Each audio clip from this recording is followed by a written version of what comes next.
Muy bien, pues si les parece, comenzamos.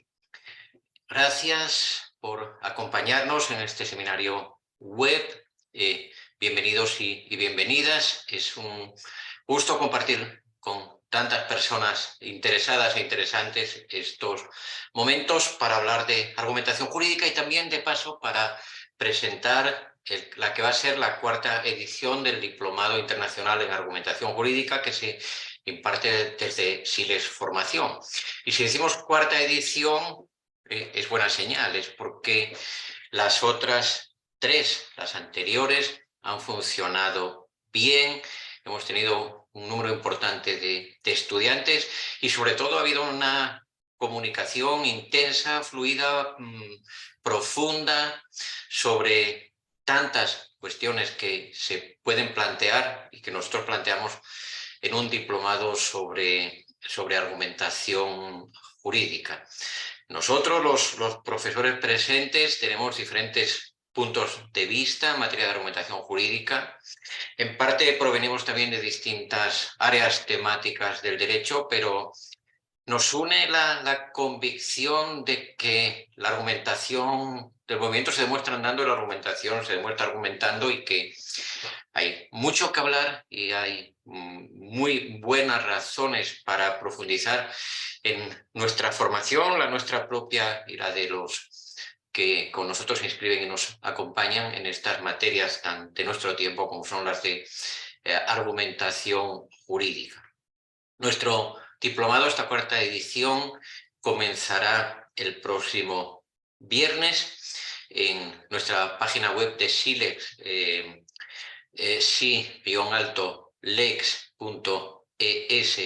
Pueden ver toda la información sobre este curso o este diplomado, pero nosotros hoy aquí no estamos ni solo ni principalmente para hacer la presentación de ese diplomado, sino que este es un pretexto magnífico para hablar de esas cosas que nos gustan y hasta nos apasionan. Nos acompañan, estamos aquí juntos los que somos los 5 profesores de ese diplomado. Cada uno de nosotros explica un módulo de 20 horas hasta sumar las 100 de que el diplomado consta. Así que les presento nuevamente a mis queridísimos colegas y compañeros, Ricardo Garzón, Antonio Peña, Marina Gascón, Francisco Javier Díaz Reborio y, por supuesto, un saludo de un servidor. Así que comenzamos nuestro diálogo. Quienes están con nosotros, pues que vayan pensando también en qué cuestiones les inquietan o de qué les gustaría que debatiéramos también pues algún ratito en esta sesión. El primer módulo del diplomado lo imparte Ricardo Garzón Cárdenas, que es investigador en la Universidad de León. Tengo el privilegio de que aquí en mi universidad trabaja conmigo, aun cuando él es de origen colombiano y se formó en Colombia, lo cual sin duda pues lo acercará a muchos de los presentes. Ricardo imparte un módulo muy interesante, muy importante, digamos, de instrumentos, de rudimentos generales, de cuestiones generales y conceptos básicos de argumentación jurídica.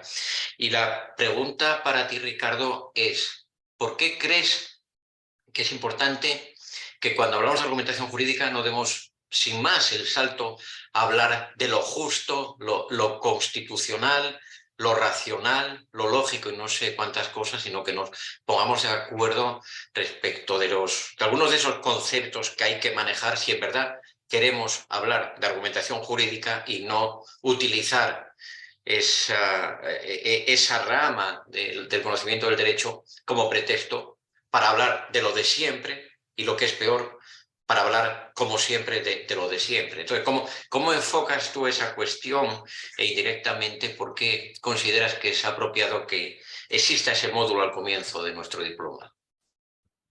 Bueno, pues muy buenas tardes o noches para todos. Muchas gracias, profesor García Amado. Bueno, yo muy feliz de volver a estar aquí en esta cita con tan ilustres profesores y amigos para hablar de temas de argumentación.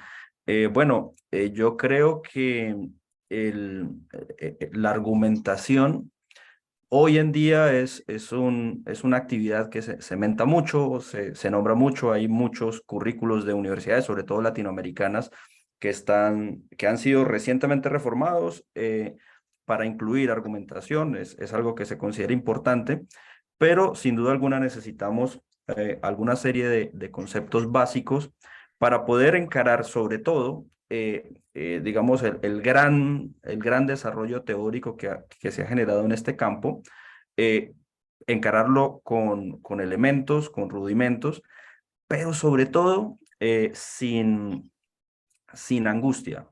Uno lo que puede ver cuando se habla de argumentación es que mucha gente lo ve como algo casi que inaccesible, como algo místico, y sobre todo cuando se le involucran elementos, digamos, muy fuertes, muy pesados de filosofía moral.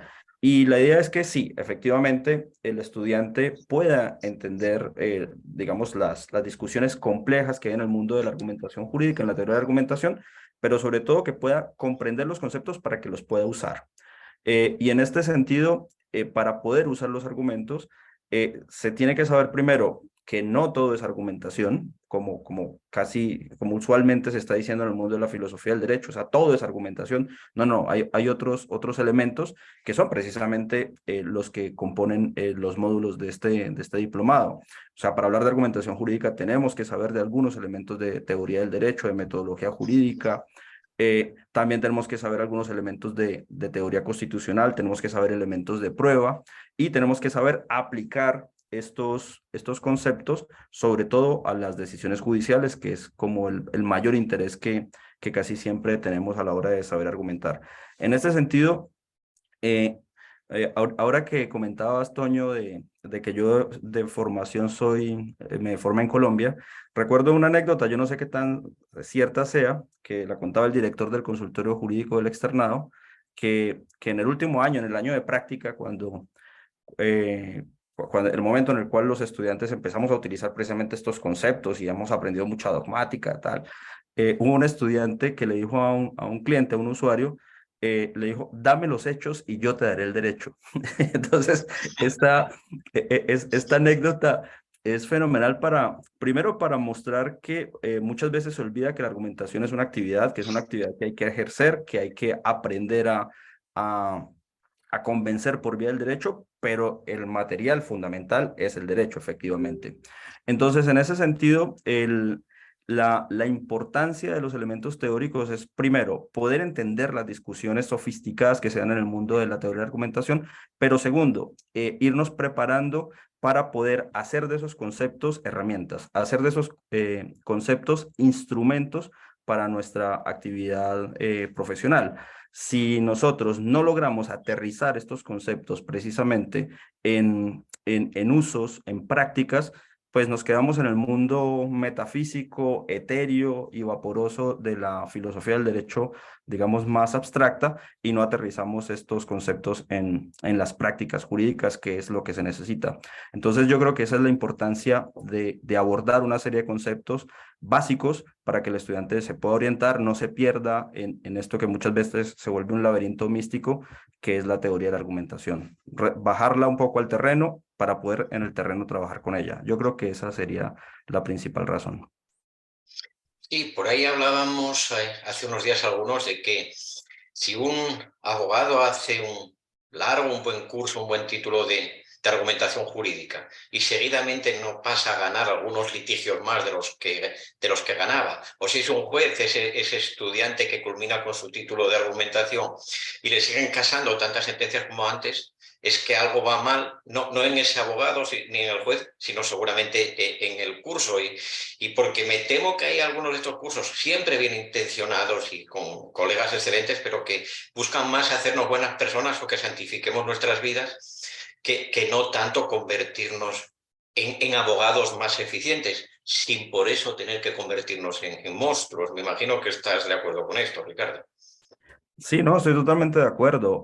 Hay una tendencia generalizada, yo creo que sobre todo en Latinoamérica, a moralizar el derecho Y en esa moralización, sobre texto del constitucionalismo, el neoconstitucionalismo, que es un tema en el cual es súper experto el profesor Díaz Reborio, no me involucraré mucho en eso, eh, pero esa tendencia moralizante tiene un gran inconveniente, y es que se le hace pensar a los profesionales del derecho que pueden ser más efectivos siendo mejores personas, y eso claramente son cuestiones distintas. ¿Y por qué? Quienes nos escuchan dicen, bueno, pero esta gente, ¿cómo así que para ser mejor abogado hay que ser buena persona o eso es malo, la pretensión de que sea buena persona? No, lo malo es que se olvida que el derecho tiene una serie de mecanismos de funcionamiento que es precisamente la unidad del sistema jurídico. Y si uno no se aprende a articular lo uno con lo otro, es decir, el estudio del material jurídico que se tiene a disposición con, digamos, estudiado y aplicado y defendido de la mejor manera, pues se olvida que precisamente el ejercicio del derecho es una actividad técnica. ¿Mm? Y en esa actividad técnica no interviene que yo sea muy bueno, muy buena persona, o que, digamos, me concentre, medite o rece para que me salga una buena decisión o una buena defensa o una buena acusación. Realmente no tiene nada que ver. Y este es un gran problema porque ahora que comentaba yo en Twitter hace poco, si se podría enseñar, por ejemplo, cosas como ponderar, que es un término muy famoso. Y decía yo, no se puede. ¿Por qué? Porque son más tendencias de adjudicación que hay que comprenderlas, obviamente, hay que entender hacia dónde van los jueces, qué preferencias están teniendo, es indispensable, pero enseñarlo como enseñar un método no. Y precisamente, ¿por qué no? Pues porque lo que en últimas ponderan las personas casi siempre tiene que ver con sus propias preferencias, y las preferencias propias no se pueden, digamos, transmitir por obra de la razón a otra persona. O sea, la otra persona puede coincidir conmigo, pero yo no se la puedo transmitir, no le puedo dar digamos, un modelo racional para que entienda que yo tengo la razón. Y no entender ese problema es lo que lleva a darse contra muros auténticos de personas que estudian teoría de la argumentación, pero que se han enfocado sobre todo en la parte más filosófica, más moral, más vinculada con la teoría de la justicia, que es un tema académico sin duda importante, pero que no ayuda a ganar casos. ¿Sí? Eso creo que es fundamental y estaría de acuerdo contigo.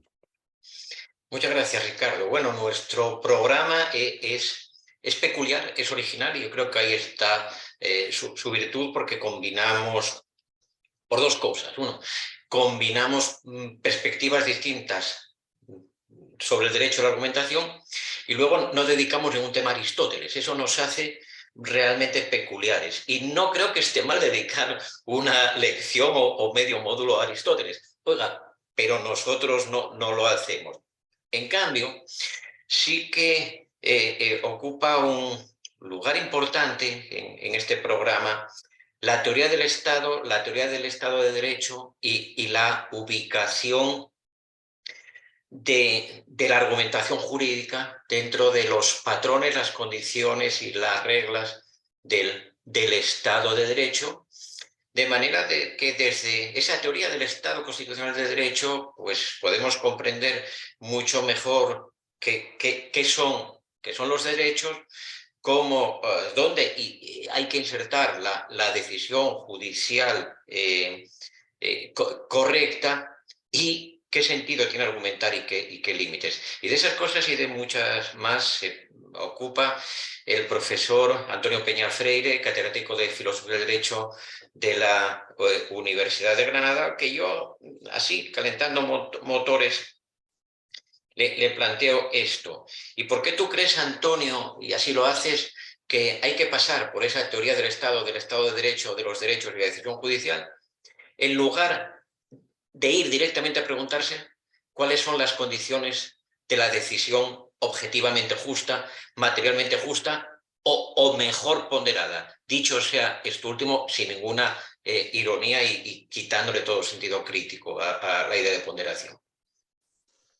Bueno, bien, muchísimas gracias por la pregunta, muchísimas gracias, por supuesto, a todos los participantes en este seminario, conversatorio y desde luego pues una satisfacción también encontrarme de nuevo, aunque nunca terminamos de separarnos, pero con los compañeros con los que bueno, pues llevamos para efectivamente 4 ediciones de este curso, de este experto internacional. El planteamiento, efectivamente, Juan Antonio, el planteamiento bueno, de indagar en la relación entre la argumentación jurídica y el Estado de Derecho podría considerarse original, pero es que en cierto modo la originalidad creo que es marca de la casa. En Silex algo se ha dicho, pues bueno, no nos limitamos, simplemente pues hacer una relación de autores que de alguna manera pues se han significado por sus aportes a la argumentación jurídica o a la teoría de la argumentación jurídica. Eso está bien, pues hay que hablar de Toulmin, hay que hablar de Perelman, pero no nos limitamos a eso. En algún sentido se trata de ofrecer algo distinto, algo nuevo y algo que sea interesante. Y yo creo que la relación entre el Estado de Derecho y la argumentación jurídica tienen esas virtudes. De otra parte, la otra consigna o la otra marca que distingue a este curso de otros cursos o de otros planteamientos alternativos sobre el asunto de la argumentación, pues es la incidencia y el interés que hay en las cuestiones prácticas. Buscamos, y esto es consigna de Silex desde prácticamente sus orígenes, dar, digamos, la mejor teoría para la práctica. Desde ese punto de vista, pues hay que intentar satisfacer no solo los intereses de quien bueno, se aproxima a la argumentación jurídica motivado fundamentalmente pues, por inquietudes filosóficas, sino también los intereses de jueces que quieren motivar mejor sus sentencias para que no sean revisadas, o abogados que quieren elaborar pues, en fin, pues demandas, escritos mucho más sólidos, mucho más persuasivos y que de alguna manera pues, aseguren un nivel de éxito mayor para sus clientes. Entonces, el Estado de Derecho, desde mi punto de vista, también permite satisfacer estos planteamientos, estas inquietudes, porque de alguna manera es el reflejo práctico del concepto de derecho. Entonces, yo construyo mi módulo, digamos, intentando triangular esos 3 elementos, elementos de teoría del derecho, argumentación jurídica, por supuesto, y Estado de Derecho. Creo que la argumentación jurídica, en fin, no se puede confundir, como ha señalado Ricardo, ¿no? Pues con un discurso meramente moralizante, y tampoco debemos confundir la argumentación jurídica con un discurso meramente estratégico o meramente persuasivo, con un discurso en algún sentido pues, embaucador, ¿no? de algún modo, pero que no se construye sobre unos fundamentos sólidos. La argumentación jurídica tiene su contexto. De hecho, yo diría que tiene 2 contextos, que son el derecho y el Estado de Derecho. Por eso mi interés por la teoría del derecho, por algunos conceptos teórico-jurídicos, y mi interés también por la relación entre argumentación jurídica y Estado de Derecho. Creo que no se argumenta de un modo correcto, de un modo solvente, si uno no es bueno, pues sabedor, si uno no conoce, pues algunos debates que en la actualidad se llevan a cabo en el contexto de la teoría del derecho. No se argumenta del mismo modo a partir de un principio que a partir de una regla. Y si uno no es consciente de que existen esos 2 tipos de normas, según bueno, pues, consideran los filósofos del derecho y los teóricos del derecho en la actualidad, y si uno no conoce cuáles son las diferencias entre esos 2 tipos de normas, pues no sabrá argumentar correctamente en función de una o en función de la otra. Y sobre todo, pues no sabrá quizás argumentar correctamente o de manera eficiente ante un juez más principialista o más legalista. Es decir, hay que ser consciente de esas cuestiones de teoría del derecho para elaborar una argumentación sólida, una argumentación jurídicamente solvente.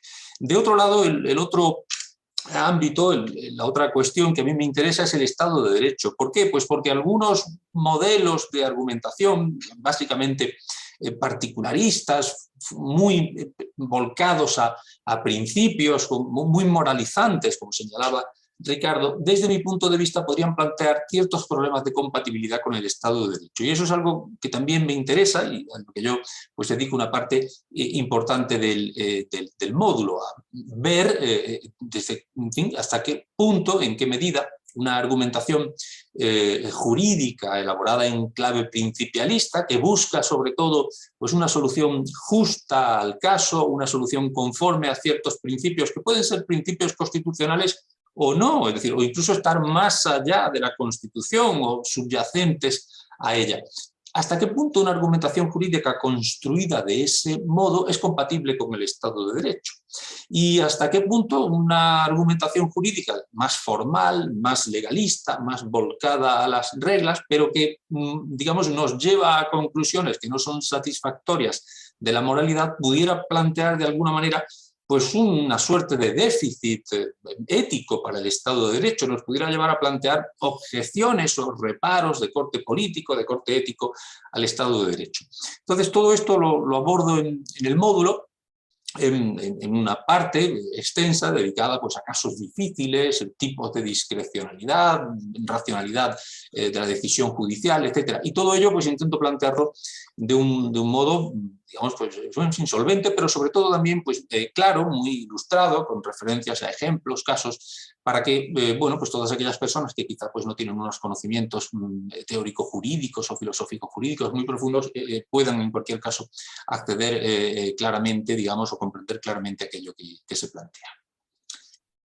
Muchas gracias, Antonio. Seguiremos en este rato hablando un poquito más de eso, pero quiero ahora presentarles a los asistentes a quien no necesita presentación, al profesor Francisco Javier Díaz Reborio, catedrático de Derecho Constitucional de la Universidad de Castilla-La Mancha, y yo me apuesto una buena cena a que por lo menos el 15 o el 20 de quienes nos escuchan ha sido alguna vez estudiantes en alguno de los muchos cursos impartidos en tantos lugares del mundo por profesor Díaz Reborio, y muy probablemente también pues allá en Toledo, en ese curso, en esa especialización que cada año en el verano español pues se realiza allá, y donde, por cierto, siempre tiene la deferencia de invitarme, y tengo el gusto de encontrarme con él y con mi querido amigo Manuel Atienza, porque como es perverso, Javier de Arreborio nos pone siempre a discutir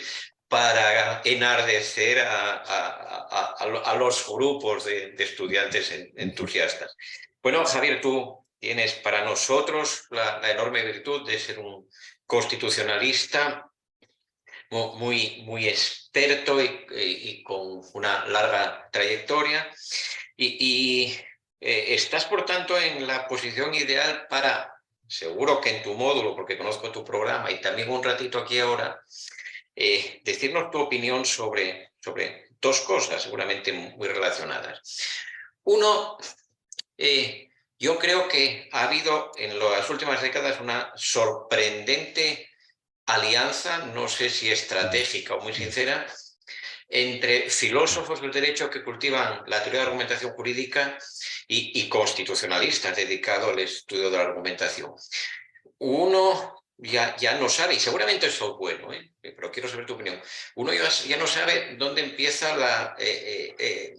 o dónde termina el derecho constitucional como disciplina y dónde comienza la argumentación jurídica, la filosofía del derecho, porque a lo mejor es que sin que vosotros, los grandes constitucionalistas, os diréis cuenta, no sé, es una hipótesis provocativa, los filósofos del derecho más ágiles han invadido vuestro territorio, y ya no habláis tanto de cómo se interpreta la Constitución o cuáles son sus estructuras dogmáticas, sino de cómo tiene que decidir el Tribunal Constitucional cada caso que se le comete para que esa decisión sea más justa. Esto me lleva a la segunda parte de lo que te quería plantear, que es que yo sé que tú concedes un espacio importante, porque además sabes mucho de interpretación y de interpretación constitucional, pero yo mantengo también la hipótesis de que la teoría de la interpretación en general y la teoría de interpretación constitucional en particular están quedando un poco desplazadas por otro tipo de operaciones, planteamientos o enfoques. Entonces, te diría, ¿cómo entiendes tú la interpretación constitucional en lo que tenga de específico? Y si crees que hay que mantenerle su espacio y la dedicación apropiada para que se siga haciendo bien esa interpretación. Y gracias otra vez más por acompañarnos con la amabilidad de siempre, Javier.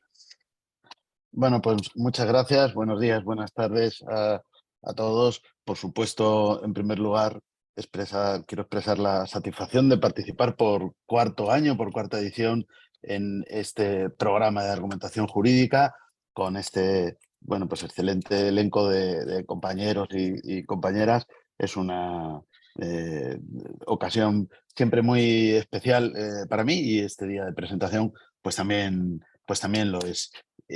Entrando un poco en el fondo de la pregunta, bueno, primero de todo me hace pensar esto de lo de las áreas, ¿no? Que yo creo que quienes concebimos que el ordenamiento jurídico de una manera unitaria, pues nunca le hemos dado demasiada importancia, ¿no? Por lo demás, todo lo que sea confluencia, convergencia, me parece muy, muy positivo. El profesor Prieto Sanchís, que fue mi profesor en el doctorado hace ya muchísimos años, más de los que me gustaría reconocer, y en todo caso en el siglo pasado, siempre decía eso, ¿no? Decía, bueno, nosotros, y luego cuando hemos sido compañeros en la facultad, igual, ¿no?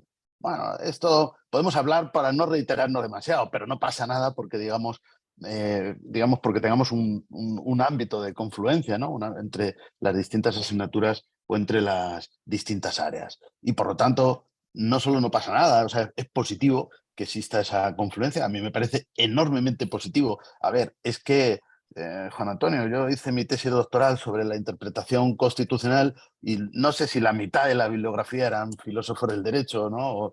O estudiosos. Entonces, me parece absolutamente normal y absolutamente positiva la convergencia, la confluencia. Me parece razonable y asumible un cierto solapamiento, y lo que me parece mal es la confusión, claro, porque los planos evidentemente son diferentes. Yo creo que la teoría de la argumentación es algo fundamental para todo jurista, algo que tiene que aplicarse en todas las ramas del derecho, algo sin lo cual un jurista no puede dar ni dos pasos. Y bueno, pues el papel del constitucionalismo, a mí me parece, del derecho constitucional y del constitucionalismo. Otra cosa es el asunto del neoconstitucionalismo, que ahora podemos decir algo, ¿no? Pero el constitucionalismo, la propia palabra es ambigua, ¿no? Y tiene tantos enfoques, tantas posibilidades de entendimiento, pero primero de todo, pues no deja de ser un movimiento cultural y jurídico político, ¿no? Que lo que hace es alterar o influir de una manera decisiva en las concepciones o en los paradigmas clásicos del derecho. ¿Por qué? Pues porque la Constitución implica unos parámetros, unos principios que básicamente son la separación de poderes, los derechos fundamentales, y ahora quizás añadiríamos el principio democrático, y todo esto genera un impacto muy notorio, pues, en el ámbito del derecho, ¿no? Y eso es lo que viene a significar el constitucionalismo, una imposibilidad de seguir llevando a cabo, pues, una teoría de la argumentación o incluso una teoría del derecho que ignore esos parámetros y esos principios constitucionales. Lo que pasa que hasta incluso con Kelsen, pues, se sostiene la posibilidad, o por lo menos la idea, de que esto pueda más o menos mantenerse en la medida en que la Constitución es un marco. Entonces, bueno, bien, pues ahora sí, introducimos en la ecuación la Constitución como norma suprema, pero nada cambia demasiado porque el legislador sigue siendo el representante del pueblo soberano, y porque el legislador, pues, puede hacer lo que considere conveniente, tiene un enorme margen de discrecionalidad, y simplemente lo que tiene que seguir es unos procedimientos y unas pautas que estarán en la Constitución, que es la que regula las formas de producción jurídica. Por supuesto, con el Estado social, a partir de la Segunda Guerra Mundial y cada vez más, y ahora ya con la globalización, pues esto no se puede sostener. ¿Por qué no se puede sostener? Porque en el Estado social la Constitución no es un conjunto de reglas ni es un mero marco para el legislador, sino que es un conjunto de mandatos de hacer muchísimas cosas, y además de manera inconcreta: conseguir la igualdad real, conseguir el pleno empleo, conseguir que todo el mundo tenga una vivienda digna, etcétera, etcétera. Y claro, al final esto ya sí supone, pues, una alteración enorme en los parámetros clásicos de la argumentación y de la interpretación jurídica. Entonces yo creo que por ahí viene esa confluencia. Es decir, ya no se puede sostener una teoría de la argumentación, ni siquiera una teoría del derecho, ignorando que tenemos un protagonismo. Eso no quiere decir que sea positivo, porque yo pues siempre me posiciono, al menos en un término, vamos a decir, en un término medio, entre el positivismo kelseniano, que me parece insostenible por las razones que acabo de expresar, y el activismo, que me parece igualmente insostenible, porque verdaderamente esto confluye. La profesora Marina Gascón ha escrito sobre esto hace ya bastantes años también, ¿no? En esa, no, yo ya no diría confluencia, ahora ya no entre disciplinas, sino entre poderes, es decir, entre justicia constitucional y legislador, ya no confluencia, sino que cambian las posiciones. Es decir, el legislador pasa a ser un mero ejecutor de la Constitución, donde parecería que no tiene ninguna libertad, sino que simplemente tiene que dedicarse a desarrollar mandatos tal y como lo interpreta la justicia constitucional. Y en cambio el Tribunal Constitucional o la justicia constitucional, porque en muchos países no existe como tal un tribunal constitucional, pero no olvidemos que todo juez es un juez constitucional, ¿no? Y la posición de la justicia constitucional pues va a conllevar una discrecionalidad cada vez mayor, porque aquí el que manda es el que interpreta. Y con esto creo que entro en el último punto, que es el de la interpretación constitucional. Claro, el que nos dice qué es lo que realmente dice la Constitución, este es el que tiene el poder. Entonces, si vamos a un modelo en el cual este va a ser el juez, pues el juez es el que tiene el poder, con lo cual es insostenible la posición o la postura clásica del juez. Yo esto naturalmente no lo puedo defender, sino que antes al contrario, pues vengo, vamos a decir, luchando o posicionándome en contra de ese activismo que en algunos lugares vemos, porque nos puede gustar más o menos la creación de nuevos derechos, y yo he escrito sobre esto bastante, tener más o menos sintonía con una visión de, bueno, pues de ese desarrollo de los derechos, pero lo que pasa es que hay cosas que lo puede hacer el Poder Constituyente, pero no lo puede hacer el juez a su capricho y antojo. Este año, como siempre procuramos poner ejemplos más o menos actuales en el ámbito de la interpretación y de la argumentación, pues por supuesto me gustaría comentar en el curso algo sobre la famosísima sentencia ya de este año 2022 de la Corte Suprema de Estados Unidos en el caso Dobbs versus Jackson, que lo que viene a hacer es revertir una jurisprudencia que era Roe versus Wade, donde se reconocía pues, el derecho a la interrupción voluntaria del embarazo de la mujer durante los 6 primeros meses, y ahora esto se rectifica. Y creo que aquí hay mucho que hablar sobre argumentación y también sobre interpretación constitucional, ¿no? Porque me parece que, bueno, hay algo de cierto en que Roe versus Wade crea un derecho que difícilmente se puede encontrar en la Constitución, que podemos defender, que podemos estar más de acuerdo, menos de acuerdo, pero que desde de una afirmación como nadie puede ser privado de su libertad pueda derivar la mujer puede interrumpir el embarazo durante 6 meses, pues verdaderamente hay ahí un salto lógico. Luego está naturalmente la cuestión del valor del precedente, que la Corte Suprema solventa diciendo fue un enorme error. Esto fue como cuando consagramos la segregación como algo derivado de la Constitución. Nos equivocamos tan gravemente como en aquel caso, algo así, que por supuesto implica también otro tipo de formas de argumentación, ¿no? Bueno, pues este es un ejemplo como tantos otros, ¿no? Yo creo que los tintes, si queremos, a veces dramáticos que lleva a la cuestión de la interpretación, ¿no? Y yo creo que en un curso de argumentación jurídica, por concluir ya, es fundamental abordar el tema de la interpretación constitucional, pero tampoco confundirnos. O sea, argumentar, lo ha dicho perfectamente Ricardo, es dar razones, es ofrecer argumentos que fundamentan una posición determinada. En cambio, interpretar, yo siempre lo defino como determinar el significado de un significante, ¿no? Esto ni siquiera es interpretación jurídica, es interpretar. Nunca me gusta decir hallar, porque eso significaría que el significado ahí está y solo tenemos que buscarlo, pero tampoco me gusta decir dotar de significado a un significante, porque dotar pondría todo el peso en el intérprete. Determinar me parece más neutro. Bueno, lo que quiero decir con esto, y ahora ya sí termino de todas, es que si tú eres un abogado o tú eres un profesor y te piden un dictamen para que argumentes por qué esta ley es inconstitucional o por qué esta ley es constitucional, pues perfectamente estás dentro de tu plano y dentro de tu ámbito y buscas los argumentos a favor de esa postura. Evidentemente, como profesional y como si pretendes ser un buen jurista, tienes que encontrar esos argumentos. Pero si eres un juez constitucional y lo que buscas son los argumentos que le favorecen al gobierno, pues no. Entonces tendríamos que decir que lo estás haciendo francamente mal, porque no estás respondiendo a tu papel de juez constitucional, que tiene que ser interpretar la Constitución y no tanto argumentar a favor de una postura que alguien te ha pedido, ¿no? Con esto yo creo que se ve la importancia o la utilidad de saber sobre interpretación constitucional, pero de no confundir los planos de la interpretación y el de la argumentación, ¿no? Muchísimas gracias, Juan Javier. Antonio, Ni yo... Juan Sí, Antonio, ¿no? claro, claro. Sí, Por favor. Bueno, sí, claro, no, Antonio. es que escuchaba a Javier y, bueno, me ha resultado muy interesante la referencia que hacía al activismo judicial y, bueno, pensando también en esto que se ha hablado de que no se trata de hablar de lo de siempre, sino de algún modo pues, ofrecer una perspectiva pues, novedosa, original sobre el asunto. Me planteaba, bueno, no sé si a vosotros os habrá ocurrido, pero a mí personalmente sí, que en el transcurso de las ediciones anteriores de este diplomado, y particularmente en el módulo, pues he tenido ideas que han surgido in situ, en vivo, ¿no? En la exposición de los distintos temas que luego pues, he indagado, he desarrollado y que eventualmente han terminado en alguna publicación. Y yo creo que eso es algo pues, también que de alguna manera es un valor añadido, ¿no? a este curso. Y escuchando a Javier y escuchando hablar de activismo, me planteaba, porque es algo que efectivamente a todos nos preocupa, y creo que mi preocupación va en la línea de la suya, pero me planteaba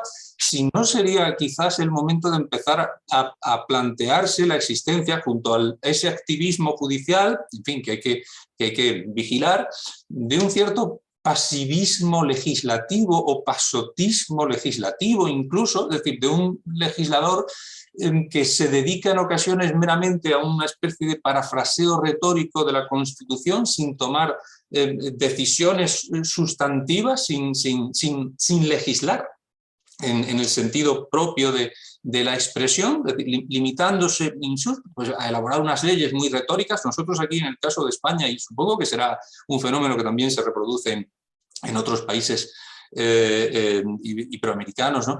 Latinoamericanos, tenemos el fenómeno de estas leyes antimonia con preámbulos extensísimos y un contenido regulatorio escasísimo y que, insisto, apenas se limita a reproducir disposiciones que ya están en el texto constitucional. Entonces, me planteaba si no habría que considerar también este fenómeno y ver de qué manera, digamos, se encaja esa dinámica, esa relación entre juez y legislador en este contexto al que parece que nos empuja cierto populismo, cierto, en fin, electoralismo de algún modo, ¿no? Que podría ser un signo distintivo de nuestra época. No sé, es una reflexión. Va para ti, Javier.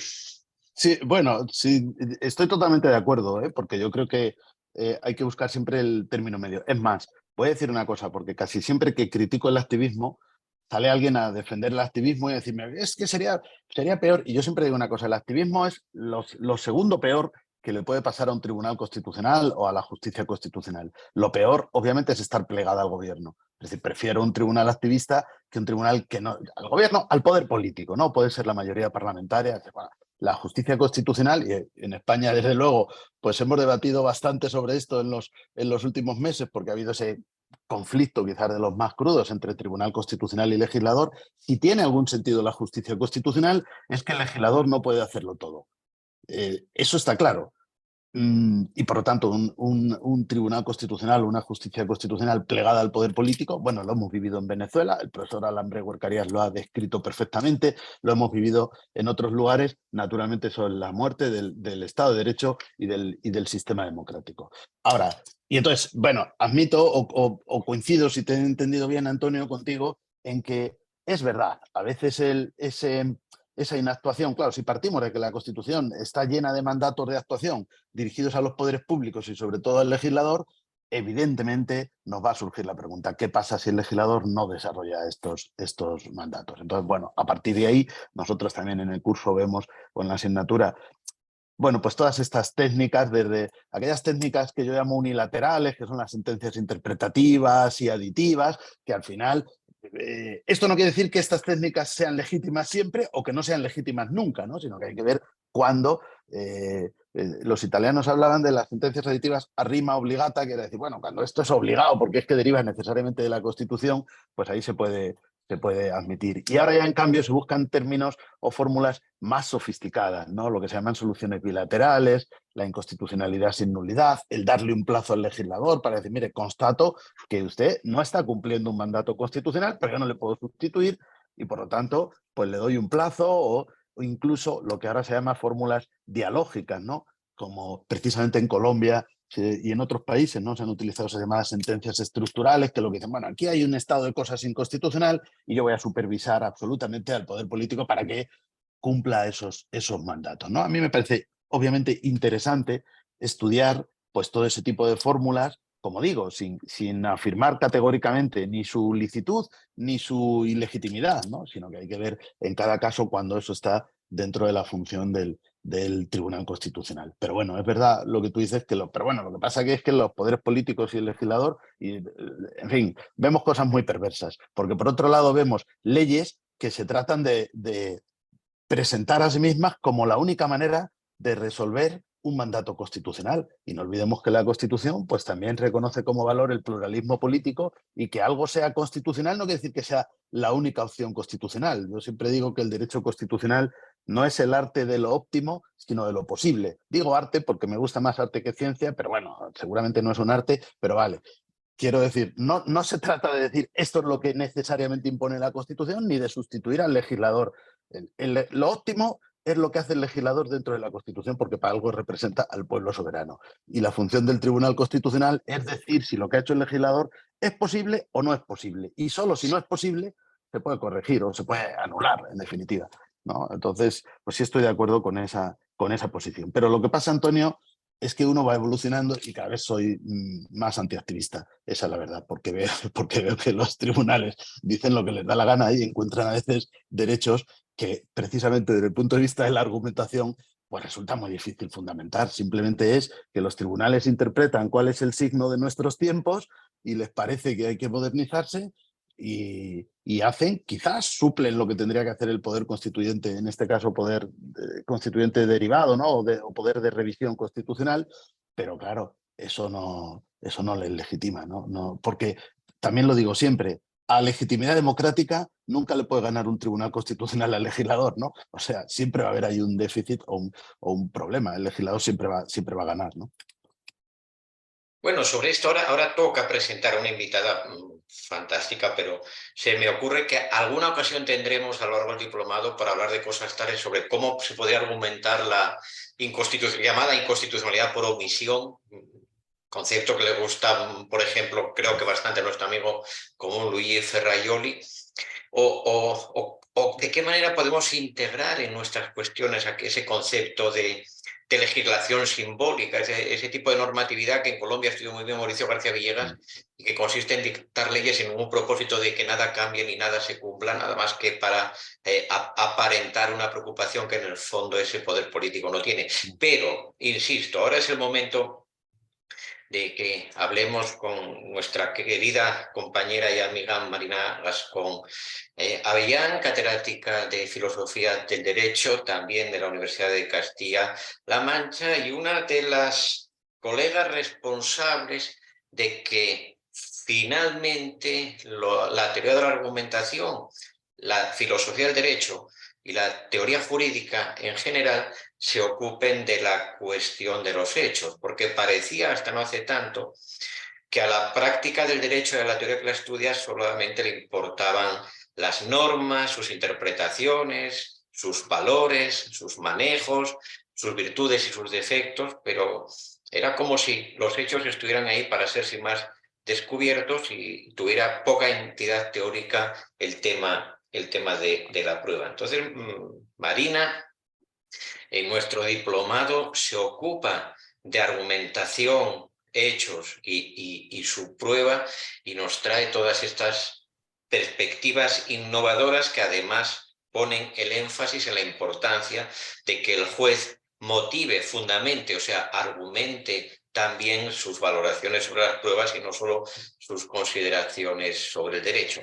Pero yo a Marina, en ese marco, quería plantearle lo siguiente, ¿no? Una parte de esa filosofía y teoría jurídica que ha puesto sobre la mesa con tanto éxito y afortunadamente los problemas de prueba y argumentación, pone el acento, a veces de un modo extremo, en la cuestión de la verdad. La actividad probatoria en el proceso sirve para descubrir la verdad. Somos siervos de la verdad cuando administramos derecho. Y eso puede suscitar una duda, no sé si un tanto retórica o genuina, pero que yo te la planteo, querida Marina, y que es la siguiente. Bueno, diríase que las verdades, más que argumentarse, se demuestran. Si lo que importa es la verdad como tal verdad e importa en la práctica del derecho para el juez de manera parecida a cómo le importa en su laboratorio al científico duro, pues uno puede acabar dudando de para qué tanto argumentar, lo que más bien hay que demostrar con experimentos, con testimonios indubitados, con un conocimiento cierto que poco margen deja para discrecionalidades y justificaciones. ¿Cómo, desde tu experiencia y desde tu enfoque de tu módulo también, cómo ves tú esa relación a dos o tres bandas entre prueba, verdad y argumentación? Bueno, pues muy buenas tardes, buenas noches, según a cada cual donde se encuentre, a todos. Yo también quiero expresar mi alegría por volver a compartir con vosotros otro año más este curso sobre argumentación jurídica, que no es por nada, pero es el curso de los que he hecho, quizás el que más me ha gustado, el que más me ha divertido, en el que más a gusto me he encontrado, y también diré, y en el que más he aprendido, porque creo que lo habéis dicho de vosotros ya, no solamente en el curso el que actúa como profesor enseña lo que sabe, sino que la interacción con personas que también saben mucho y que tienen unos problemas y unas inquietudes en su práctica diaria, bueno, pues retroactúa también, interactúa con los demás, y a mí me ha hecho aprender muchas cosas. Antes creo que lo decía Antonio, yo también me he ido de todas las ediciones con un cuaderno de cuestiones que ha planteado alguien y que después me han incitado a mí a estudiar y creo que a mejorar mucho también mi visión de los asuntos. Bueno, voy a la cuestión que planteas. Pues efectivamente, uno de los centros fundamentales, de los elementos fundamentales de cualquier curso o cualquier módulo, cualquier abordaje del tema de la argumentación y la prueba, tiene que ser naturalmente las relaciones entre verdad y prueba, que es en el fondo, creo entender, Juan Antonio, lo que estás planteando. La teoría de la argumentación estándar, antes acaba de uno de los participantes en el chat ha hablado de si se iba a abordar. La teoría de la argumentación, y claro que se va a abordar. La teoría de la argumentación estándar es cierto que se ha desarrollado enormemente, pero mirando para otro lado, mirando para el lado normativo. No ha prestado tradicionalmente una atención muy grande a las cuestiones de la prueba. Pero hay que decir que esto está ya superadísimo. En los últimos años, yo diría ya en los últimos casi 20 años, entre nosotros se ha desarrollado una teoría sobre la prueba o sobre el razonamiento probatorio, como gustan algunos decir, muy importante. Y bueno, hay unos acuerdos básicos ya que todos compartimos. Y la teoría del razonamiento probatorio se ha erigido sobre la distinción entre verdad y prueba, ¿no? Entre, por usar términos que ya no se usan y no se usan o no se deben usar con justa razón a mi juicio, términos que reproducen el binomio antiguo de verdad objetiva, verdad procesal. El objetivo, claro que tiene que ser la verdad. Nadie nos entendería, nadie que nos estuviese escuchando a los juristas hablar de los problemas que se plantean en la prueba, nos entendería nada si no le dijésemos y si no tuviéramos todos muy claro que lo que se busca con la prueba es, por usar tus palabras, Juan Antonio, demostrar, mostrar como probada, como acreditada, la verdad de los enunciados sobre hechos relevantes que están en el origen del conflicto que se resuelve. La verdad tiene que ser el horizonte. Yo esto lo tengo clarísimo. Y aunque en los últimos años hay muchas teorías, se han desarrollado muchas teorías sobre conceptos de verdad alternativos a un concepto mínimamente realista de verdad como correspondencia, pues yo creo que no podemos abdicar de un mínimo realismo y de esa idea clara y prístina de que cuando se intenta probar algo, cuando se abre en el proceso un capítulo de prueba, estamos intentando averiguar qué es lo que pasó, lo que todo el mundo entiende, lo que todo el mundo entiende. Ahora, el aporte fundamental o una de las llamadas de atención fundamentales de la moderna teoría del razonamiento probatorio, de la argumentación en materia de prueba, como queramos llamarle, es justamente recordarnos que debemos tener también más claro que el agua que una cosa es decir que algo es verdadero, que un enunciado que describe hechos relevantes para el conflicto es verdadero, y otra cosa distinta es decir que está probado. ¿Por qué? Pues porque simplemente estamos asumiendo las limitaciones de nuestro conocimiento del mundo, particularmente cuando consideramos que ese conocimiento sobre los hechos relevantes que se tienen que probar se desarrolla en un marco institucional con muchísimas limitaciones, como es el proceso, ¿no? Un marco institucional gobernado por reglas, cosas que debemos hacer, cosas que no podemos hacer de ninguna de las maneras,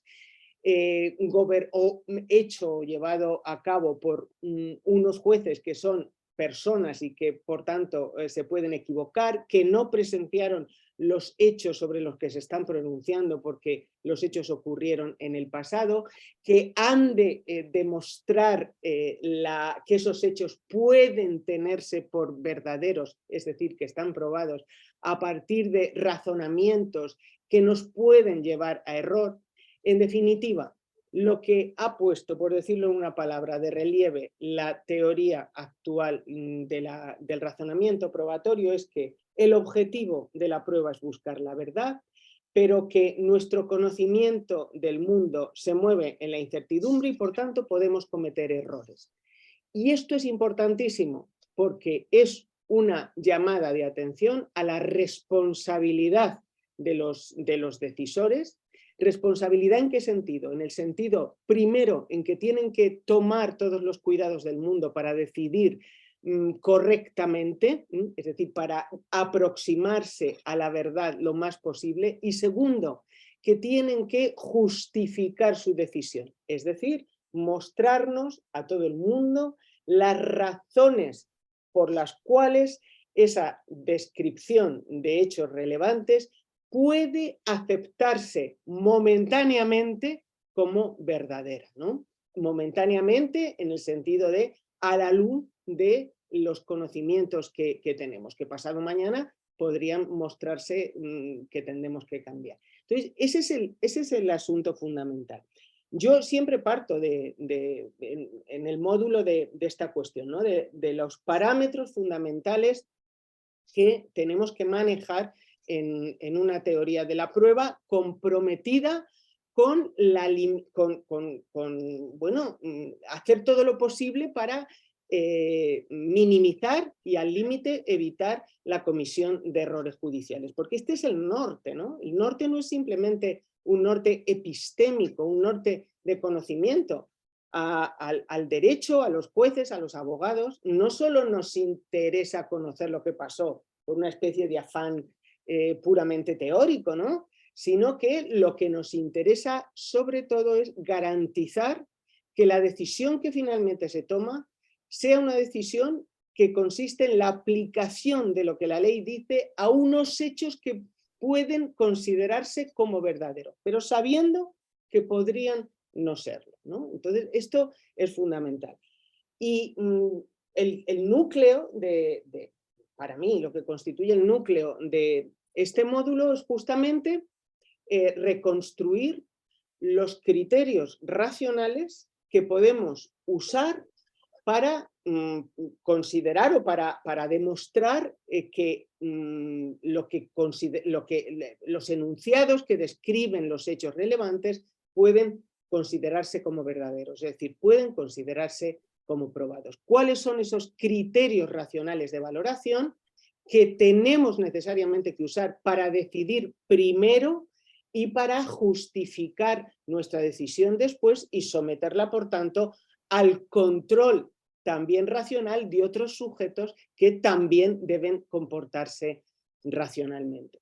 Luego, pues en el módulo hacemos otras cosas, ¿no? También, pues le dedicamos una atención especial, por ejemplo, a una cuestión que a mí me parece cada día más relevante en el mundo del derecho, que es en el mundo de la prueba, quiero decir, que es el de las pruebas periciales, el conocimiento experto, las pruebas científicas, llamémosle como queramos, que nos están lanzando un reto, porque cada vez se usan más y con justa razón, pero nos lanzan el reto en el sentido de que también plantean una llamada de atención a los jueces y a los abogados en el sentido de que no podemos aceptar como un dogma de fe todo lo que un experto o uno que se dice experto nos cuenta.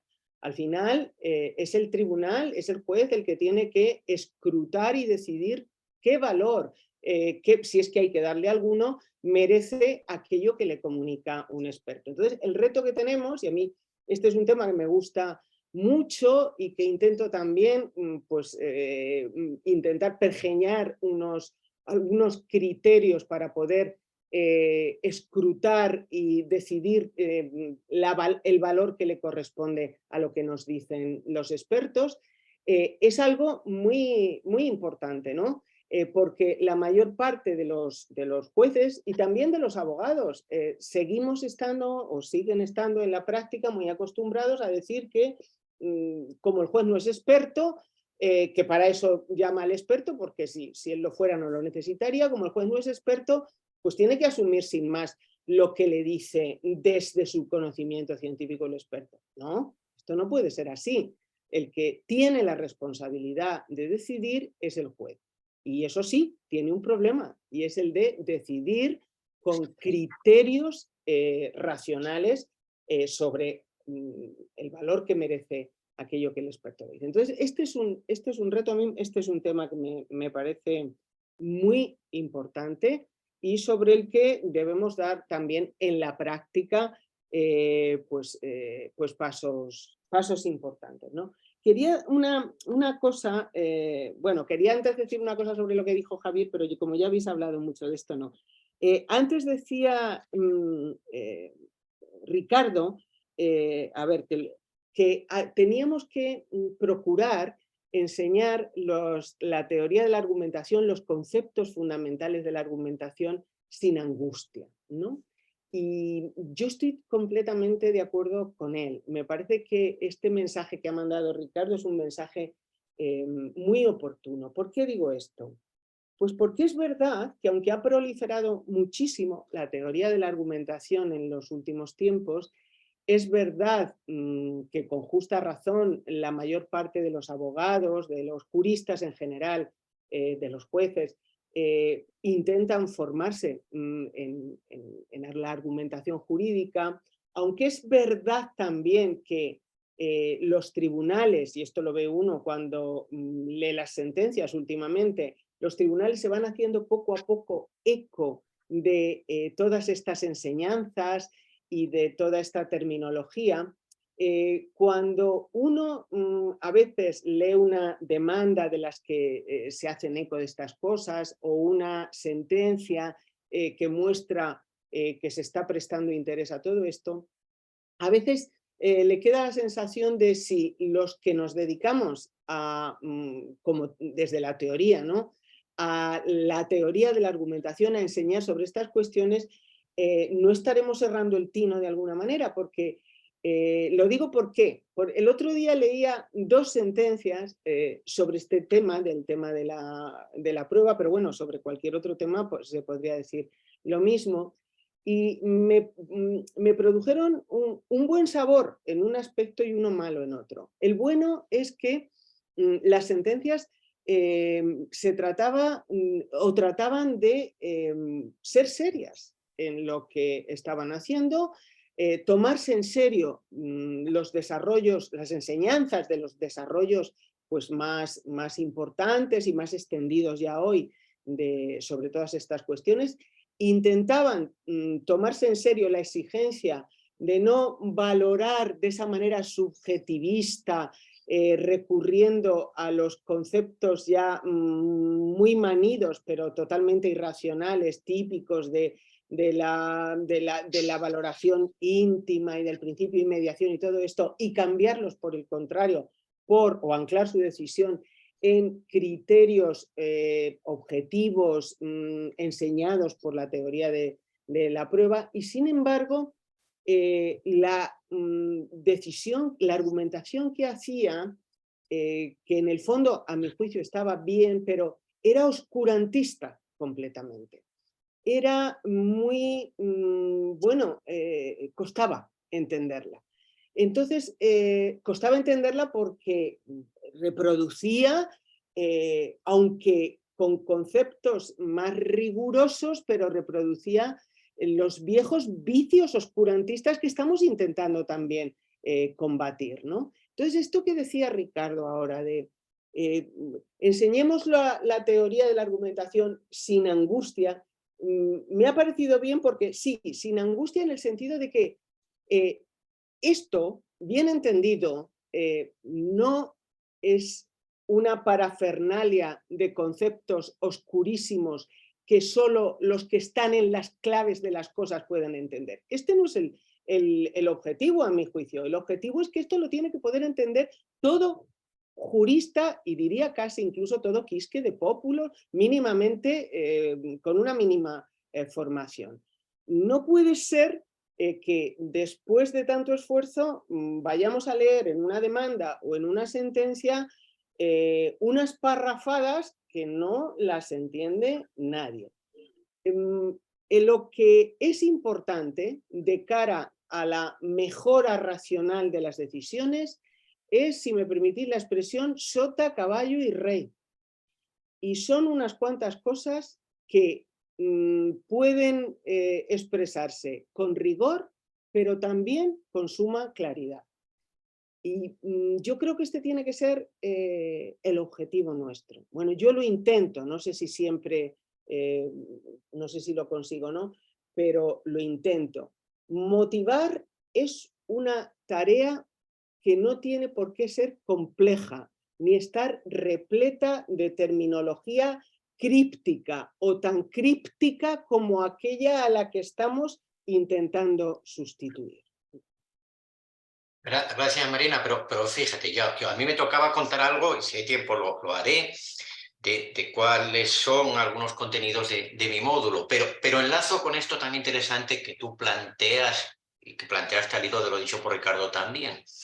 Yo creo que si decimos argumentación y si decimos motivación, una palabra emparentada, eso tiene un doble sentido. A mí me gusta decir que eso tiene dos almas, ¿no? Se trata de buscar acuerdos racionales o soluciones racionales, pero se trata también de motivar en el sentido de animar al interlocutor a tomar cierta postura o a hacer algo. ¿Por qué lo digo? Concreto, ya que tú hablabas de sentencias y de esa problemática y de la situación en la que se encuentra quizá ese abogado litigante ante ese tribunal que recibe su alegato y después va a decidir, y quién sabe si se va a comprender o no la motivación.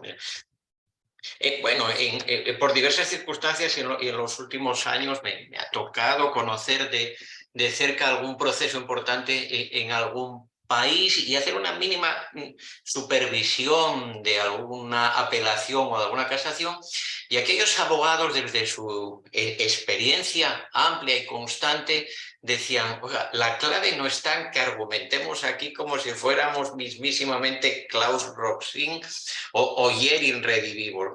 La clave es que tenemos que conseguir, esta es mi síntesis, tres cosas. Primero, que el juez lea nuestras páginas. El juez o el magistrado auxiliar pasen de la tercera página. Eso requiere una habilidad argumentativa también. Esa es la parte un poquito literaria de nuestro oficio de los prácticos del derecho. Yo también abandono los artículos de los colegas que la tercera página me han dado un sueño tremendo que no sea la hora de la siesta. Bueno, yo me justifico así a ese magistrado o esa magistrada que dice, oiga, esto es insoportable, ya me hago una idea de por dónde va y listo, yo no lo más porque son 120 páginas de demanda con todo tipo de párrafos enormes. Bueno, entonces, primera habilidad requerida, hay que hacer que el juez lea. Segundo, hay que hacer que ese juez entienda. Y esto no significa que los jueces sean torpes, de todo habrá en la viña del Señor. Quiere decir que sabemos que también hay litigantes que son, digámoslo caritativamente, muy espesos en sus exposiciones, y esa es una habilidad argumentativa puramente pragmática que hay que cultivar también. Y el tercer objetivo es que también hay que mover a los jueces a la reflexión, es decir, el alegato o el escrito de un abogado tiene de algún modo idealmente que conmocionar a su interlocutor, que en este caso es el juez o es el tribunal, tiene que conmocionarlo un tanto para que diga, oiga, tengo que pararme a pensarlo. No puedo sin más aplicar el corta y pega o sin más dar por bueno lo que hizo el juez de primera instancia o el tribunal de apelación. Y con esto conecto con lo que al principio de esta velada comentábamos, ¿no? Que claro que hay un modelo fuerte de racionalidad que está muy presente en esa que un interlocutor en esta reunión, un asistente, ha llamado la teoría estándar de la argumentación. Hay un modelo de racionalidad comunicativa que tiene unas raíces filosóficas muy importantes y que claro que van a aparecer en distintos momentos de este diplomado. Pero también hay que tratar de ganar el pleito porque para eso nos pagan. Dentro de lo que la ley permita y de lo que sea acorde con la deontología profesional. Por supuesto que sí. No es que la teoría de la argumentación vaya a enseñarnos a ser unos delincuentes o unos desalmados, pero dentro del campo de juego, oiga, cuando usted baja a la cancha, pues para eso está el árbitro y usted dele, y si resulta que se le sale la mano de Dios y el árbitro no lo vio, pues como dirían los amigos colombianos, qué pena con usted, pero ahí le ganamos el campeonato. Bueno, también tenemos que saber escribir, también tenemos que saber poner límites a nuestra facundia, etcétera, etcétera. Bueno, eso era de la mano de lo que tú tan interesantemente planteabas. Yo quiero decir 4 minutos sobre cosas que a mí me competen en mi último módulo, porque además así quedará claro para nuestros interlocutores que el módulo tiene una estructura que podríamos ver, el módulo no, el diplomado tiene una estructura que podríamos ver así. Hay 3 módulos de fundamento conceptual, de fundamento constitucional y de fundamento en teoría del Estado y de los derechos y la decisión judicial. Y hay 2 módulos que ya van a batirse con niveles aún más prácticos de la argumentación. A Marina le corresponde, como muy bien ha expresado, pues decir cómo se argumenta con éxito sobre hechos y su prueba, y cómo se argumenta racionalmente la valoración de las pruebas sobre los hechos. Y lo que a mí me toca en mi módulo es hacer lo mismo, pero con las normas, es decir, ya no con argumentos probatorios, sino con los argumentos normativos. ¿Esto qué significa? Pues que la pregunta de la que se arranca es esta. Cuando el juez tiene que decidir un caso y no hay norma aplicable, es decir, estamos ante una laguna normativa genuina y al juez le corresponde crear la norma, bueno, eso, ¿cómo se hace? Y sobre todo cómo se argumenta para que no nos quede toda la impresión de que se la saca del sombrero o decide a cara o cruz ese juez, ¿no? Y cuáles son los argumentos más pertinentes y más usuales o más razonables para eso, y ahí corresponde pues examinar un poquito de los argumentos analógicos, de los argumentos a fortiori, etc. 2. Bueno, ¿y qué pasa cuando normas sí hay o normas sí concurren, pero resulta que no está claro su alcance o su consecuencia para los hechos que enjuiciamos? ¿Por qué? Porque según cómo interpretemos esa norma que viene al caso, tendremos que resolver el caso de una u otra forma, y ahí pues aparecen los argumentos interpretativos, aquello que antes de que naciera la teoría de la argumentación jurídica pues llamaban los clásicos los cánones de argumentación, que son ejemplos típicos y tópicos de argumentos que no se agotan en esa enumeración, pero que tenemos que aprender a emplear, porque así como la apreciación y valoración de las pruebas no es algo que tenga que quedar abandonado a esa mítica libre apreciación, a esa mítica íntima convicción, el interpretar una norma tampoco es el campo de juego de la pura intuición. O voy a ver a mí qué se me ocurre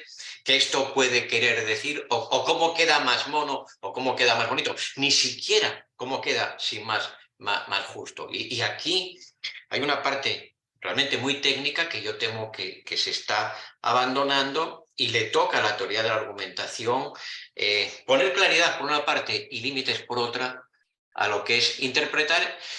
Y yo concuerdo con lo que expresaba Javier Díaz Reborio durante su intervención. Interpretar ni es hacer decir a la norma cualquier cosa, ni es descubrir algo aparentemente ignoto que late en su fondo místico.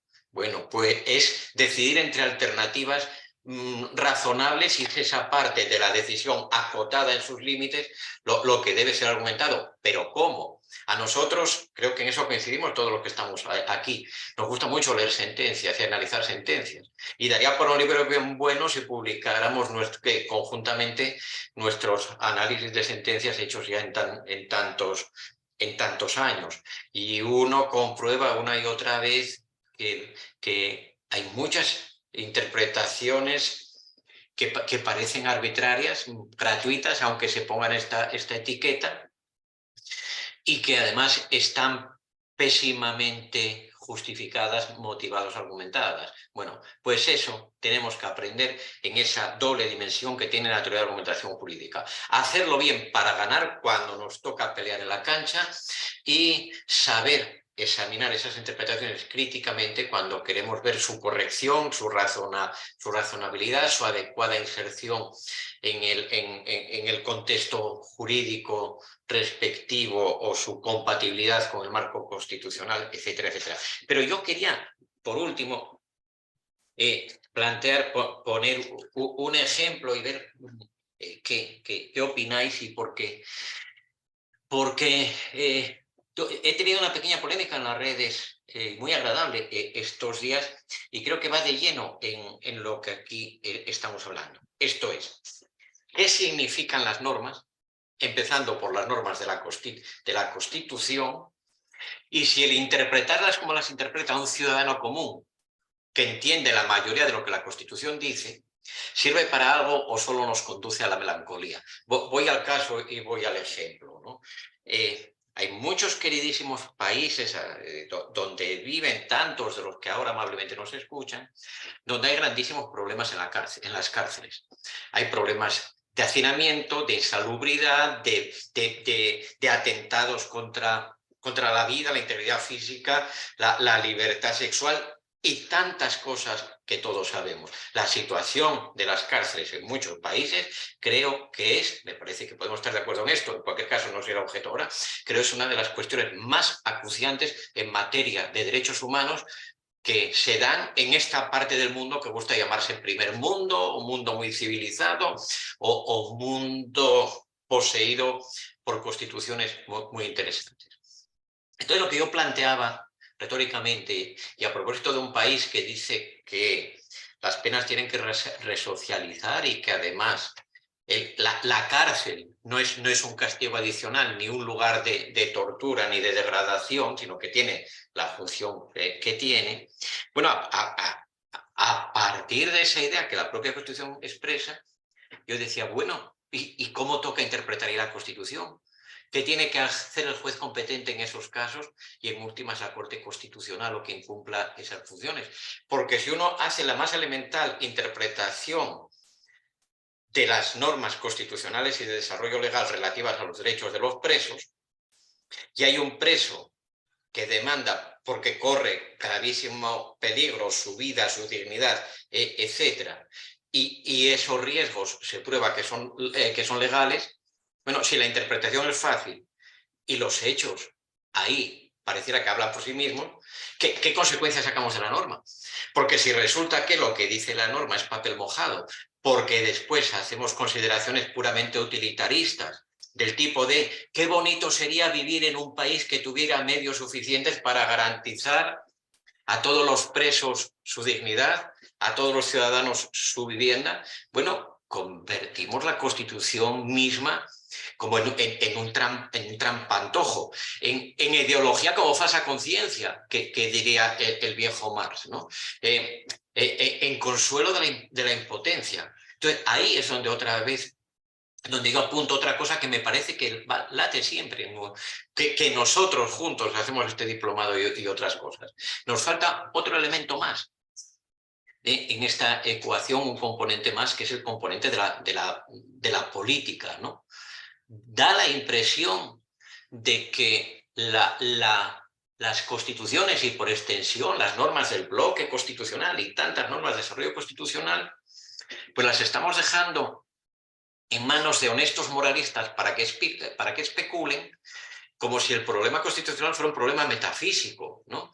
Cuando es un problema práctico de que, oiga, aquella señora, aquel señor, lo están matando en la cárcel y como un amigo de algún país recientemente me contaba, porque lo conoce desde dentro, las personas ahí dentro tienen que pagar para poder tumbarse en el suelo un ratito para dormir, porque si no les toca dormir de pie porque no hay espacio para que todos se tumben. Bueno, entonces os lo planteo a todos por si queréis decir algo y si me lo permite, Javier, y particularmente a ti, ¿no? ¿Cómo convertimos en efectivas las constituciones y cómo dejamos de hacer, en la medida posible, tanta disculpa de que como esto no es Suecia, nuestros presos pueden seguir muriéndose? Y digo presos donde podría decir otras cosas.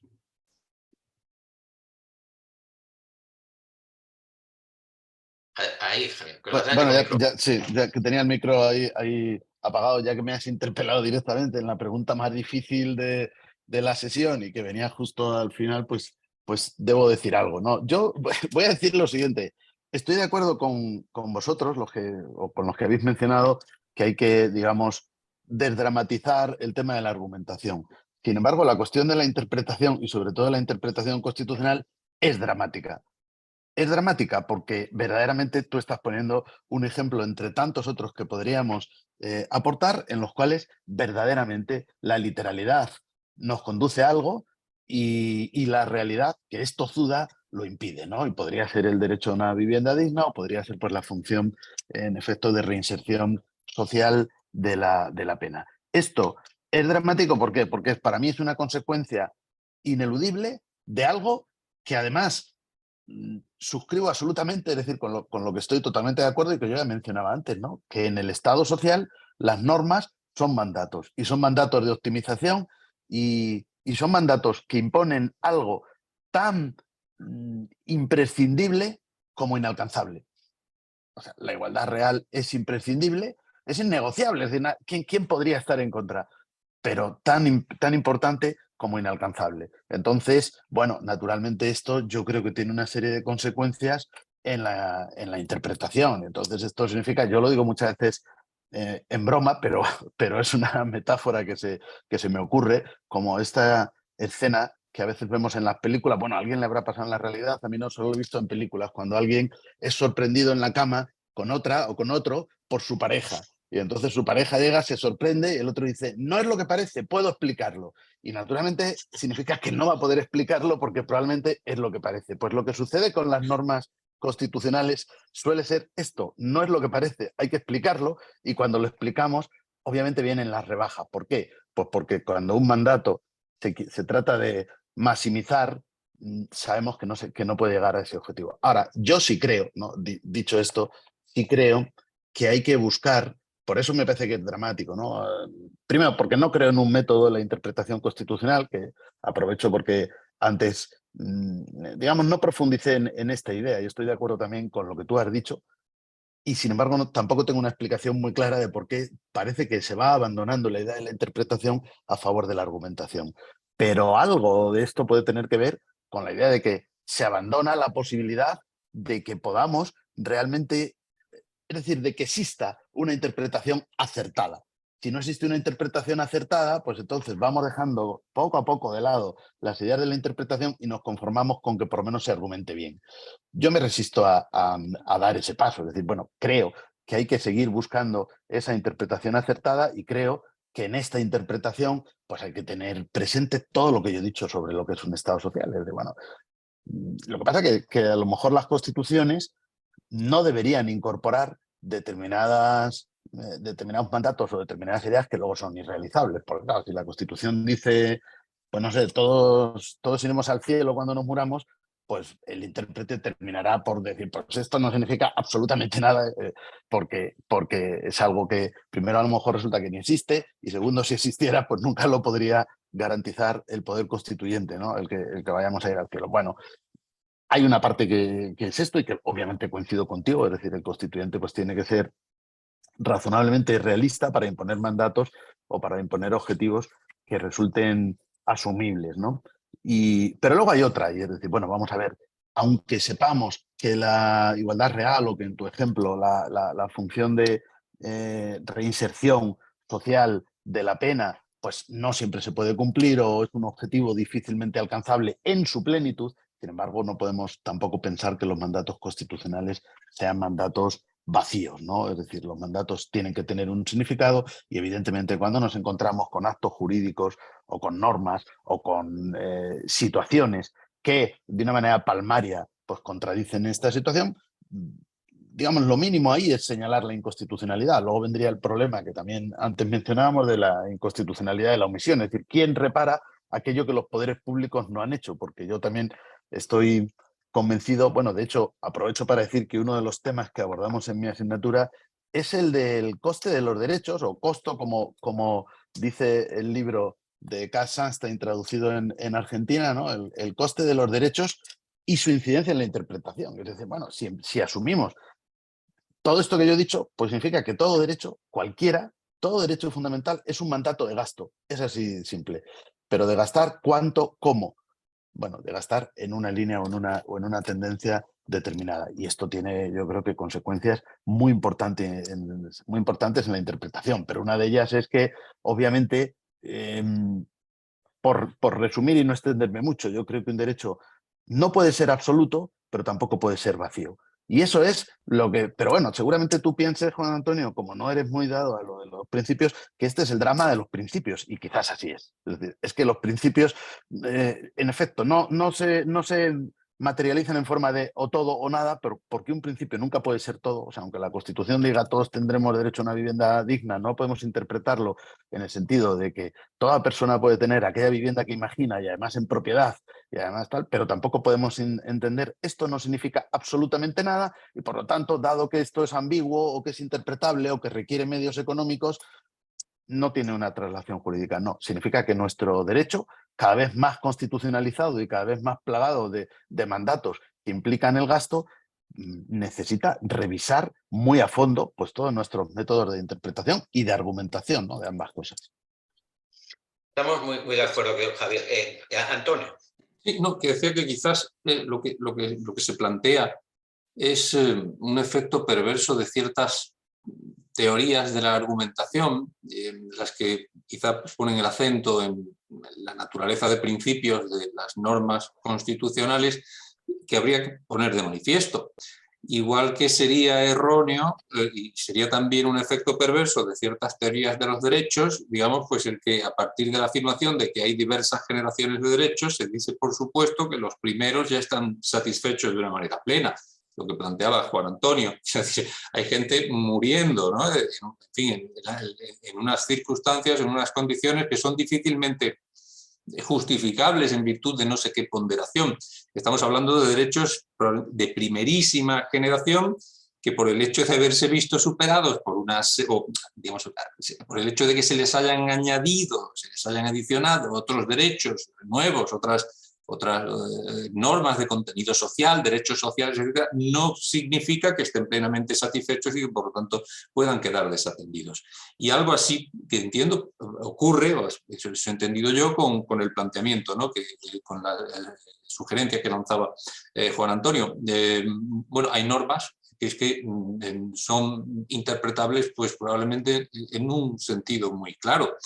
Y señalar su naturaleza de principio y hablar que, bueno, que son un mandato que habrá que optimizar en mayor medida en función de circunstancias fácticas o jurídicas hasta donde se pueda y tal, pues en algún caso nos puede llevar a relativizarlas, y eso sería un efecto perverso de la teoría de la argumentación sobre el que habría que estar, digamos, pues muy pendiente, ser conscientes del mismo y denunciarlo efectivamente. Claro, bueno, tenemos que ir terminando, pero a mí me gustaría plantearos, a cualquiera de vosotros que quiera opinar algo, otro asunto relacionado con el eje mismo de este modelo de racionalidad argumentativa. Bueno, esa teoría estándar de la argumentación presupone un tipo de racionalidad argumentativa que nos lleva a entender que decisión racional es la que tomaría un observador perfectamente imparcial, imparcialidad garantizada si lo colocamos bajo condiciones ideales. Pero quedémonos con lo de imparcialidad. Nosotros tratamos de mostrar técnicas y fundamentos para que el buen abogado y el buen juez argumenten tratando de producir una convicción racional. Y además queremos que el que decida, ese juez, ese tribunal, esté en la situación ideal para apreciar cabalmente lo que cada parte alega y que tenga la formación ese juez para no dejarse engatusar por falacias, para no caer en mitos como los que a veces nos dice Marina que acompañan a la prueba pericial, para no dejarse llevar por sus sesgos, etcétera, etcétera. Pero aquí volvemos a chocar con la política y con alguna condición estructural de nuestros sistemas que también idealmente nuestras constituciones intentan solucionar y que puede que se esté viendo frustrada. Me refiero a que si el juez no es independiente, imparcial, bien formado e inamovible, todo esto se nos cae. Es decir, si el juez, por la situación en la que se encuentra, de deuda con el político que lo nombra, de temor a los medios de comunicación o de preocupación por su futuro, entre otras cosas, ya no se ve, de hecho, tan inclinado a escuchar los buenos argumentos de esta parte o de la otra, sino que tiene que mirar más hacia la calle, las manifestaciones, las pancartas o los guiños del Ministerio de Justicia, a lo mejor tenemos que dejar la teoría de argumentación y enseñar medidas de acción popular en pro de la Constitución. ¿A cuánto estamos de tener que pasar al uso alternativo del derecho en lugar de idealizar tanto? No deseo que nuestra conclusión sea positiva, pero ¿no será que también por un exceso de teoría estamos olvidando que la casa sigue sin barrer y que en tantos queridos países no hay carrera judicial, no hay condiciones de independencia judicial, no hay mecanismos efectivos de acceso, no hay verdaderos sistemas de formación judicial, etcétera? ¿Qué os parece? Juan, pues me parece que efectivamente has puesto el dedo en una llaga que duele mucho.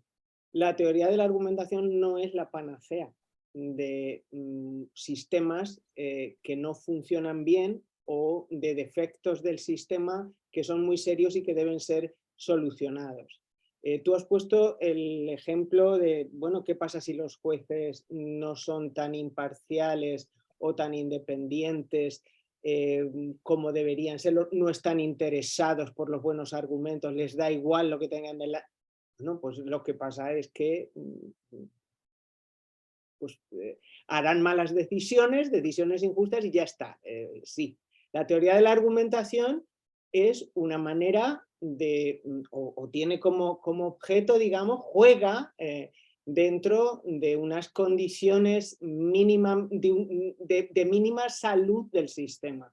Cuando el sistema se enferma demasiado, no hay teoría de la argumentación que lo salve. Igual que, conectando con lo que decías antes, cuando un sistema políticamente está muy quebrado, no hay constitución que la salve. Tenemos un cierto papanatismo con la idea de que una bonita constitución, una buena constitución, ya lo va a arreglar todo. Y claro, no es así, defrauda. Ahora hay una tendencia, que eso se ve claramente en los procesos constituyentes, en muchos de los procesos constituyentes o de las reformas constitucionales que están en marcha, en pensar que con una constitución preciosa donde esté plasmado el diseño de sociedad más bonita en la que podamos pensar, pues ya eso automáticamente va a generar la sociedad más bonita en la que podamos pensar. Y naturalmente pues nos damos una bofetada con la realidad todos los días, ¿no? La Constitución no arregla las cosas si la vida política no funciona bien. La Constitución, en mi modesta opinión, no puede, ni creo que debe incluso, contener un programa social mínimamente completo. El programa de la sociedad tiene que ir gestándose, desarrollándose en el terreno de la política día a día.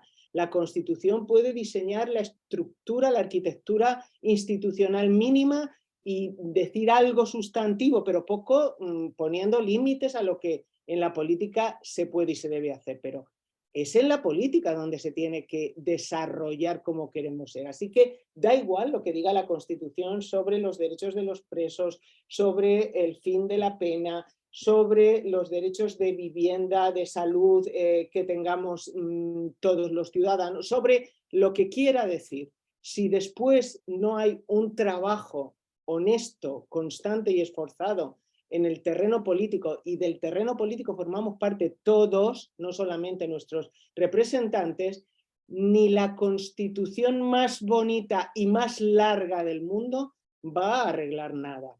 Y en esas estamos, y esto es lo mismo que pasa pues, con un sistema de jueces, y los jueces no están bien formados, no tienen el apoyo de formación, que tampoco tienen. Esto es una cuestión también política e institucional, hay que fomentar esto, ¿no? Pero si esto no lo tenemos, no hay teoría de la Constitución tampoco que nos salve, ¿no? Esto ya Constituciones bien largas sí se están haciendo, ¿verdad, Javier? Sí, constituciones se están haciendo muy largas y yo también coincido en que esa no es la mejor receta porque, claro, pues al final a veces se van más allá de la realidad, ¿no? Y también hemos vivido recientemente, que también es algo muy interesante, algo y enormemente paradójico, ¿no? Un proceso como el de Chile, donde que ha sido aparentemente modélico desde el punto de vista del carácter democrático del propio proceso, donde además primero se decide cómo se va a hacer la Constitución y se vota abrumadoramente a favor de hacer una Constitución. A continuación se elige una convención constituyente y se vota esa composición, y en muy poco tiempo esa convención hace algo que muy democrático, muy participativo, con todos los sectores, pero que sin embargo el pueblo rechaza, ¿no? Y eso también pues, nos hace poner el dedo en la llaga de que hay que hacer buenas constituciones, y buenas constituciones, vuelvo a lo mismo, no existe la constitución óptima tampoco, sino la constitución asumible por todos. Es decir, una buena constitución, con todo lo que vengo diciendo que la Constitución española tendría que reformarse sin duda alguna, pero si tiene una virtud es que cuando se terminó nadie consiguió aquella Constitución que quería, ni la izquierda, ni la derecha, ni los nacionalistas, ni los centralistas, ni no sé qué, pero todo el mundo lo podía asumir, ¿no? Entonces una buena Constitución es una Constitución asumible, no es una Constitución muy extensa y que se hace con una participación muy amplia, variada y plural, pero que al final, a la hora de tomar las decisiones finales, es el rodillo de una mayoría, ¿no? Y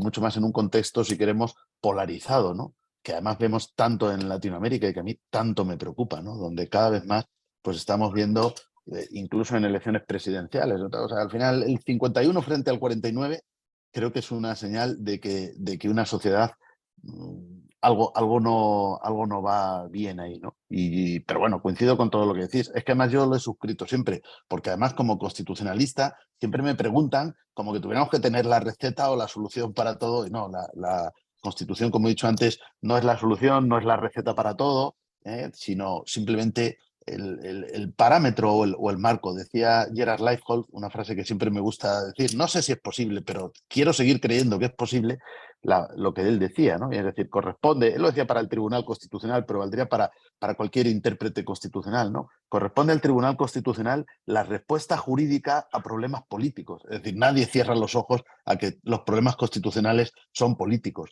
pero aspiramos a que la respuesta que puede dar el constitucionalista no sea una respuesta política. Por eso cuando nos dicen aquí, no, pero es que en Cataluña hace falta una respuesta política o hay que desjudicializar la política porque esto así no puede ser. No, el derecho está para lo que está, para establecer el marco, y oiga, desjudicializar la política no puede consistir en que, pues no sé, si uno vulnera las normas, las cambiamos. ¿No? Eso no es desjudicializar la política, sino que si alguien ha vulnerado las normas, pues lo que hay que hacer es aplicarlas, y desjudicializar la política no puede ser decir, no, me comprometo a no llevar nada al Tribunal Constitucional, porque tal. Entonces, como digo, la Constitución bastante tiene con ser un buen marco, si es posible, atinado, de lo que como digo, de lo que es posible y de lo que no es posible. Y a partir de ahí, los fracasos de la política son fracasos de la política, no fracasos de la Constitución, ¿no? Muy bien, pues toca ir terminando, me parece. No sé si hay alguna cuestión, Ricardo, que pudiéramos No, no, tratar con no. mucha brevedad porque sea concreta y dirigida a alguno de nosotros, o si ya No, no, nos no, remitimos. con mucha brevedad, a raíz de algo que decía el profesor Díaz Reborio, de una constitución que dice lo que es posible y lo que no es posible. Bueno, eso es una de las formas de definir normas, o sea, una constitución que tenga normas, o sea, que tenga prescripciones, que no esté llena de mensajes ideológicos, de cómo somos todos de buenos, de cómo estamos todos de felices haciendo esta constitución, sino una constitución que tenga normas. Una constitución que tenga normas permite hacer razonamientos normativos, permite que los intérpretes hagan argumentación normativa, que hagan cosas con textos normativos. Y uno de los grandes problemas que se están empezando a ver, y yo diría que no solamente a nivel constitucional, el profesor Peña lo decía hace un rato, también está sucediendo con las leyes y pronto va a pasar con los actos administrativos. O sea, la disolución del derecho como mecanismo de motivación social por vía de las normas es un problema que se está volviendo muy grande y muy preocupante, porque las autoridades públicas pretenden hacer votos precisamente con alocuciones y están utilizando cada vez más lo que serían cuerpos normativos para emitir normas. En vez de eso, lo que están haciendo es precisamente declaraciones morales, declaraciones de principios, declaraciones políticas que llevan a los intérpretes del día a día a una cantidad de problemas que ninguna teoría puede resolver de manera satisfactoria, porque efectivamente se pierde el marco porque el lenguaje jurídico deja de servir para lo que debería servir, ¿no? Solo quería hacer esa pequeña anotación.